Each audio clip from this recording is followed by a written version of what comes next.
Have you noticed that once you reach the age of 50, your emotions just felt different? Maybe a bit heavier, definitely deeper, and for me, harder to ignore.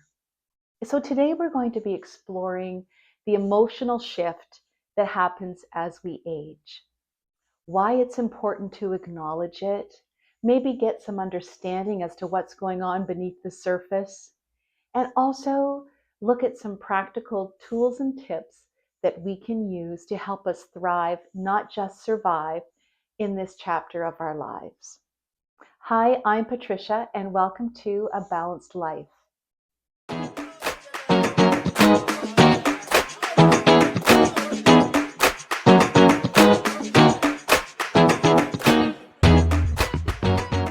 I think it's true for all of us, really, that there is an emotional shift that happens as we age, especially when we get to the ages of 50, 60, and beyond. This emotional shift that happens, there's a lot of reasons for that. Things that are out of our control and things that maybe we do have a little bit control over. For me, it feels like almost like as a dramatic of emotional shift that happened in my teen years that happens now. I can cry unexpectedly. I can maybe be angrier about something or even triggered by something that in maybe 10 or even 20 years ago would have just, rolled off my shoulder. But what is that about? Well, I think it's important that we acknowledge that and that we do this with some gentleness and some kindness towards ourselves. A lot is changing for us as we've aged. And I think it's important that we look at our emotional health in the same way and with the same in depth exploration that we do our physical health and our mental health. Those two other areas of our overall health and wellness, our mental and our physical health, tend to be more accessible, a little bit easier to understand. Certainly, our physical health, there's a lot written about that and a lot of studies that happen, and certainly medical and scientific breakthroughs have really alleviated some of the physical stressors that we can have as we age. Mental health has also become far more normal and in the mainstream conversation than it was 10 or 20 years ago. But our emotional health can be a little bit ambiguous. It can be hard to pinpoint. It can be hard to really put into words why we're feeling the way we're feeling. But it's important that we do that as we age. Why it happens to come up now, though, is I think for a few reasons. I think, first of all, it's a tremendous time of transition, right? Many of us have retired already, or there's shifts in our households. Maybe children have gone, or children have come back. Maybe we've had the role of caregiver, which can, be a tremendous amount of pressure and stress on somebody, and certainly on our emotional health. So those are all reasons why, we can be feeling some emotional changes and upheaval and uncertainty. If you're older and you've retired or you're leading a more sedentary life, maybe you're having some loneliness. Maybe the friend group or work group was really your social network and that is no longer there or not as easily accessible as it used to be. The thing is, if we have friends our age, chances are they're going through a lot of the same challenges and changes that we are. And while there's wonderful camaraderie in that, it can still be isolating and be a little bit lonely when you feel that you're on your own track and you really don't have anybody nearby to connect with or to relate with or to help share and discuss this emotional burden. Things change emotionally for us as we age, especially once we reach into our 50s and 60s and beyond. And it's normal to feel this change. It's normal to have this emotional shift. What's maybe not normal is to talk about it.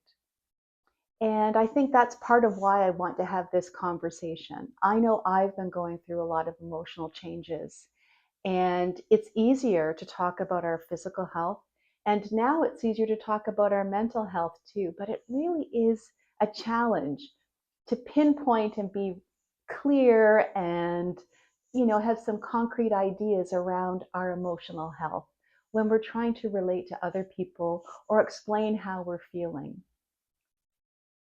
We're going through a lot of transitions right now. And in those transitions, especially maybe you've retired or you have more room in your home and in your daily life because you're no longer caregiving. Maybe your children have launched and are on with their own lives, or maybe they've come back and that's caused some changes too in your home, which also affects your emotional health. So I think it's important that we normalize it's okay to be having changes emotionally.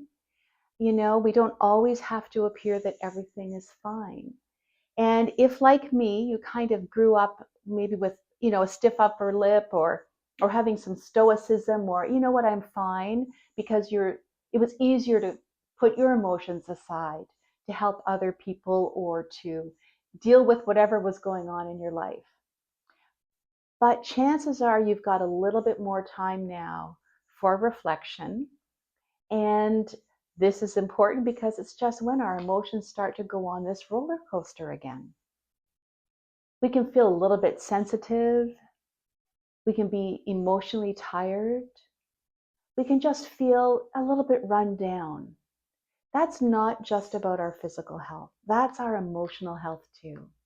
So what we're going to do is we're going to talk about how we can make some positive, changes and think about ways to bring tools and tips into our everyday lives so that when these stronger emotions hit, we have a way to deal with them and process them. We can acknowledge them, we can accept them. But the first thing we have to do, I think, is understand them. So that's where we're going to start. Emotional care becomes really critical after we've reached the age of 50. It can affect our physical health.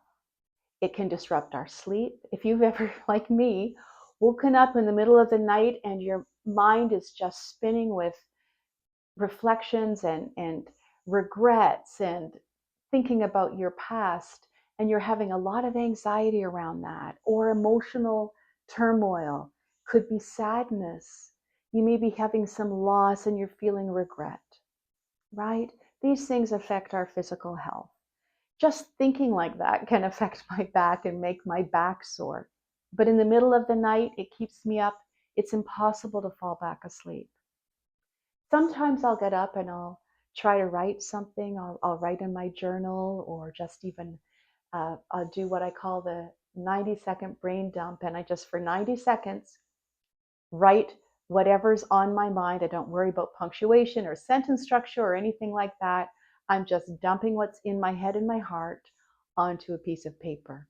What that does for me is that it really allows me to get out of my own head with these thoughts and feelings, and I can look at them on the page. I've given myself a little bit of momentary distance from that. When I do that, then I am better able to reflect. So you don't have to actually, write in a journal to have this time of reflection. But when those feelings come up, I think it's really important that we acknowledge them. You know, I think a lot of us grew up in the age where we were told, that it being too emotional, especially for women, right? You're either too emotional or you're not showing enough emotion, right? Well, this whole roller coaster that we were going on as young women and young people, and now that we're aged, it's kind of come back again. And so having that same kind of perspective on, well, we'll just deal with it later or we won't deal with it all, doesn't work anymore. These things that we've held at bay are bubbling up. Now, I do want to say that this video is really just about a conversation between us. This is not medical advice. If you're having any emotional, mental distress, there's no better place to go than to a therapist or a counselor of some sort. Seeking mental health and emotional health professional services is a wonderful gift you can give to yourself. But if, like me, you're just interested in, sharing what you're going through and maybe learning from each other, then I think this conversation is for you. What I'm hoping that is going to happen that is you're going to also share in the comments some reflections you've had or the feelings you're having about your emotional health and how it's affecting you. And maybe you've got some tips and some tools that you're using in your daily life that are really helping you cope with this roller coaster that we can be on. Emotional health can also impact our relationships. Are we keeping healthy boundaries that we've set for ourselves? In a previous video, I focused on boundaries, and it's definitely a topic we're going to revisit it and rediscover again. But in that video, I talked about how setting up boundaries for ourselves, which is based on what we need, and it's not about anybody else. It's really just about understanding and taking the time to reflect on how you need to maintain your safety, emotional, mental, and physical safety throughout your day. And this is about in regards to relationships. So, for our emotional health with the relationships, if you're a giver, like I am, then you want to just give, give, give. You're looking for connection, of course, but you also get great joy and satisfaction out of supporting and being there for people. And that's a beautiful thing, and that doesn't have to change. But maybe what does need to change when we're thinking about boundaries and our emotional health and being protective of that is understanding that when we start to give too much, we are depleting our own resources. So when you think about your emotional health in terms of boundaries, are you keeping your relationships safe and supportive and in a healthy place? It's not about controlling other people. It's not about telling other people outside of your boundaries what they can or cannot do. You're not managing anybody else. You're really thinking about yourself and your own mental and physical health. At this point in our lives, self-care isn't about fixing ourselves. It's about, in that time of reflection, listening and then understanding more than anybody else can what we need. So why are we maybe feeling this heightened emotion? Why are things hitting hard? Why do they feel maybe a little bit heavier? Well, first of all, I think that loss has something to do with it. Now, there's lots of ways that we feel loss. And loss doesn't have to be deep grief. Loss can just be small things in our life that accumulate over time. Yes, we've probably lost loved ones. That's absolutely grieving. Loss is absolutely and does not need to be fixed. It's a real thing, but it's important to acknowledge it and let that grief happen. Loss also happens, though, maybe in a loss of our identity. So if you were very engaged with your work, you had a career that you loved and had a lot of satisfaction from, and you gained a lot of pride in what you did and a joy every day of going into work. You were very lucky because not everybody feels that. But at the same time, when you leave it, there's a loss of identity. Who you were every day, which was identified not just by how you showed up in the world, but at your workplace by how other people responded to you, that was really important. And it meant something. And it gave you a good sense of yourself. Well, it can be hard then when that is no longer there to find that place. And that's again where we have to think about, acknowledge it, acknowledge that there's a loss, there's being an identity shift. But maybe rather than the end of something, it's also the beginning of the next chapter. Living a life with purpose is healthy. And it doesn't have to be the grand gestures of, discoveries that are going to impact humankind. We're talking about self-care that's very personal. So what do you want to bring into your life?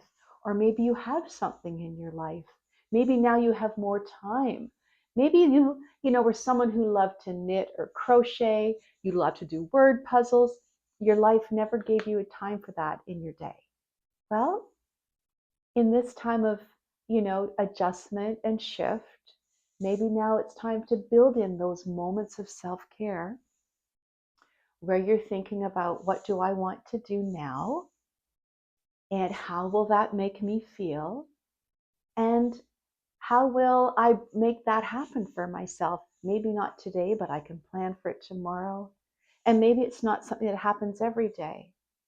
But I know for me, when I'm feeling something hit me really hard emotionally, I'm oddly going to, either deep anxiety or fear or paralysis or whatever it is. And it's confusing. And I don't understand why I'm having such a dramatic and drastic shift.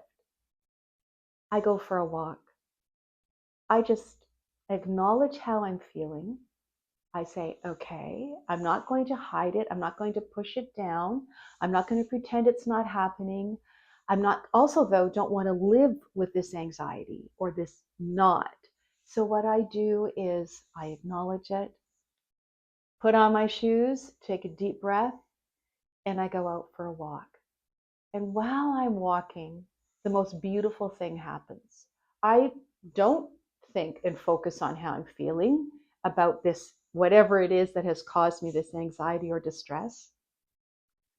I'm using my five senses as I'm walking. I'm smelling the air. I'm noticing the trees, the birds, the grass, the snow, the leaves falling, whatever is happening where I am. And then I'm feeling that cool breeze and I'm taking those deep breaths as I walk. And when I do that, especially those deep breaths, especially as I'm walking, the anxiety starts to dissipate. I can now feel a little bit more control over my emotions. It now starts to have a bit more perspective. And I think that's actually how I would describe when I first feel those emotions. I get totally out of perspective. I've lost my perspective on whatever the issue is. And some things are challenging and should be deeply felt. And this isn't about ignoring that or trying to, you know, um, make it feel that it's wrong to have these deep feelings, because that's not the case. It's just that I'm trying to stop this happening, which as I'm aging, I'm finding is happening more and more. So I guess when I, think about when those emotions come in and I am reflecting on them, I'm really reflecting on them without judgment. I'm having some self-compassion for myself. I'm allowing myself to feel what I need to feel and acknowledge it, but not let it overwhelm me, to try to keep some perspective. And having self-compassion really is one of the biggest gifts we can give ourselves. We can be generous with ourselves. We can have some compassion, say nice things, do nice things, think highly of ourselves, and treat ourselves the way we would if a friend came to us and was in some kind of emotional distress. We would have empathy. We'd listen. We wouldn't criticize. We wouldn't judge. And so we can turn that same lens on ourselves. And when we do have that generosity of spirit with ourselves, we are stepping up and really helping ourselves to alleviate the pressures that we're feeling. I've said this in other videos, and I feel like I would probably say it every video because I do think it's true. If we've reached this age that we're at, then we've won the lottery. We've experienced loss and we've experienced great joy. We have a lot of wisdom in our years. We've learned a lot. We've learned from observing others and, of course, going through challenges and making it through the other side all on our own. And, with that wisdom, I think we can apply that to this new time and new phase in our lives. We know ourselves. We know the kind of people we want to have around us who really spark joy or we feel a good connection to, who we can be emotionally vulnerable with, who will respect us. We don't have to have a lot of people.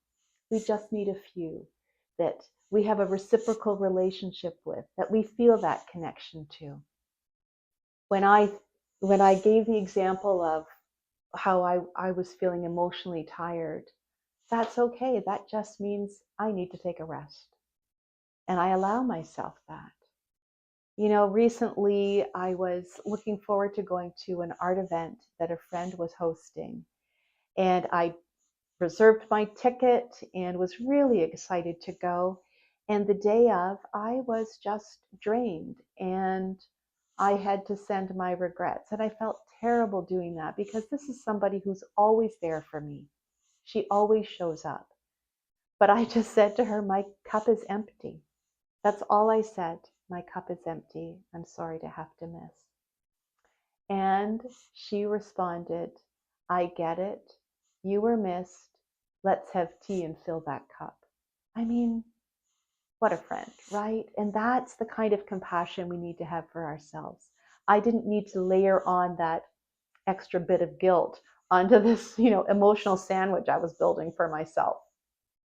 So, moving forward, we have a few tools, we have some tips.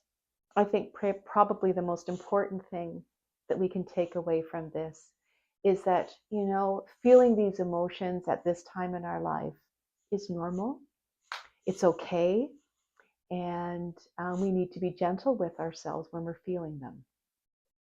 We need to look to others to help us when we need it, whether that's a friend or a mental or emotional health professional. There's nothing wrong with that. There's no harm in needing some extra care and attention from ourselves, from our friends, and from professionals in the field. This is a wonderful time in our life. And, we want to thrive, not just survive. We want to feel like the best is yet to come. For this next chapter of our lives, we need to care for our mental health, our physical health, and our emotional health. That's the reason I started this channel. I was looking for community around conversations about our overall health and wellness as we age. I have a lot of questions and I've been doing a lot of research and I've been studying self-care for over 10 years. I would love to hear your thoughts. I would love to hear any tools and tips that you have that you are finding, especially around emotional health, that are helping you cope and live each day with joy and love and happiness, or quiet and enjoying some contemplative time. However it is that you enjoy spending your days, we want to share in that. Please like and subscribe. Don't forget to comment. We want to learn from each other. And most importantly, if you haven't yet, do something kind for yourself today.